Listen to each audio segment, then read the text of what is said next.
6 Minute English. From bbclearningenglish.com. Hello, this is 6 Minute English. I'm Sam. And I'm Neil.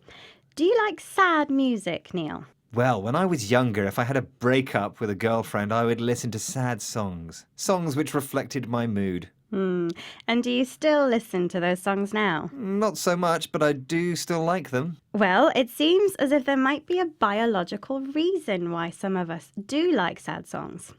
We'll look at this topic a little more after this week's quiz question, which is about music videos. The music video has been around for a while, but in what year was MTV, the first dedicated music video channel, launched in the US? Was it A, 1981, B, 1982, or C, 1983? Well, What do you think, Neil? I'm going to have a guess. Is it the early 80s? Well, yes. Care to be more specific? Well, it's a long time ago. I was just a small boy. I'm going to go for 1982. Okay, I will have the answer later in the program, but first, more about sad songs. Professor David Huron from Ohio State University has conducted research in this area, and he discussed it recently on the BBC World Service radio program, The Y Factor.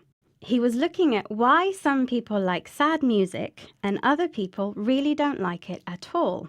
As he says, they just can't stand it. He believes it's to do with a hormone. A hormone is a natural chemical in our bodies which can have an effect on various systems and also emotions. Listen out for the name of the hormone he mentions.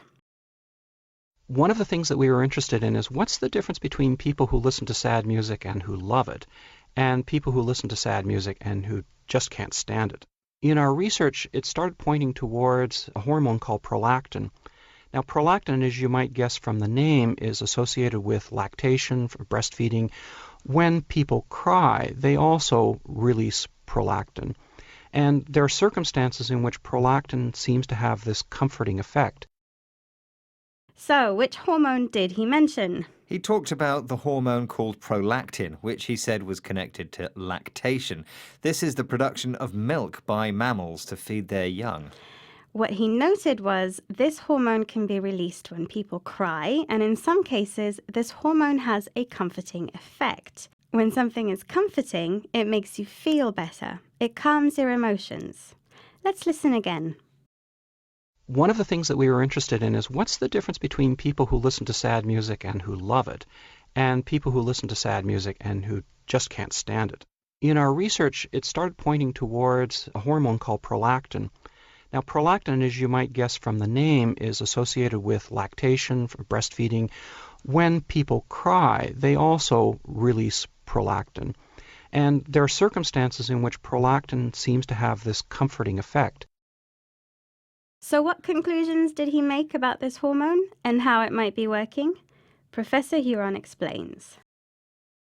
So the thought was that perhaps what's going on is that the people who are enjoying listening to sad music are receiving some sort of excess of prolactin, and people who are listening to sad music and they just find it incredibly sad and unhelpful and they don't want to listen to it, maybe they're not getting enough prolactin when they listen to the music. So what's happening? Or as Professor Huron said, what's going on?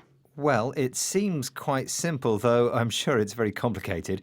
People who like sad music are maybe getting too much prolactin, or more than is normal. He describes this as an excess of prolactin. And maybe people who don't like sad music aren't getting enough. So the idea is that prolactin is a hormone which we find comforting. If our bodies release it when we hear sad music, it gives us a good feeling. But if prolactin isn't released or there isn't enough of it, we just find the sad music sad and it doesn't help to cheer us up. I guess so. But emotions are funny things. It's weird to think that our feelings are caused by different natural chemicals that run around the body. Absolutely. Okay, we're going to take another look at today's vocabulary, but first, the answer to this week's quiz. The music video has been around for a while, but in what year was MTV, the first dedicated music video channel, launched in the US? Was it A, 1981, B, 1982, or C, 1983? And Neil, you said... I said it was definitely the early 80s. Well, you're not wrong there, but which year exactly? 82? Ah, well, you'll need to dig out a sad song to make you feel better now because the answer was 1981. Oh dear, I can feel my prolactin levels dropping already. I'm sure you can't. But let's move on to vocabulary. If you can't stand something, it means you really don't like it. A hormone is one of the body's natural chemicals. And the hormone prolactin is connected with lactation, which is the production of milk by mammals. Something that is comforting makes you feel better emotionally. The phrase, what's going on, has a very similar meaning to what's happening. And an excess of something is too much or a more than normal amount of that thing. Well, before you have an excess of our company, we should wrap up. Thanks for listening, and we hope you'll join us again soon. As ever, don't forget that you can find more from the BBC Learning English team online, across social media, and on our very own app. Bye for now. Goodbye. 6 Minute English from the BBC. Hi everyone, we hope you enjoyed that video and thank you very much for watching. We have so many more just like it, so if you don't want to miss a single one, make sure to subscribe and we will see you regularly. Hope to see you soon. Bye guys.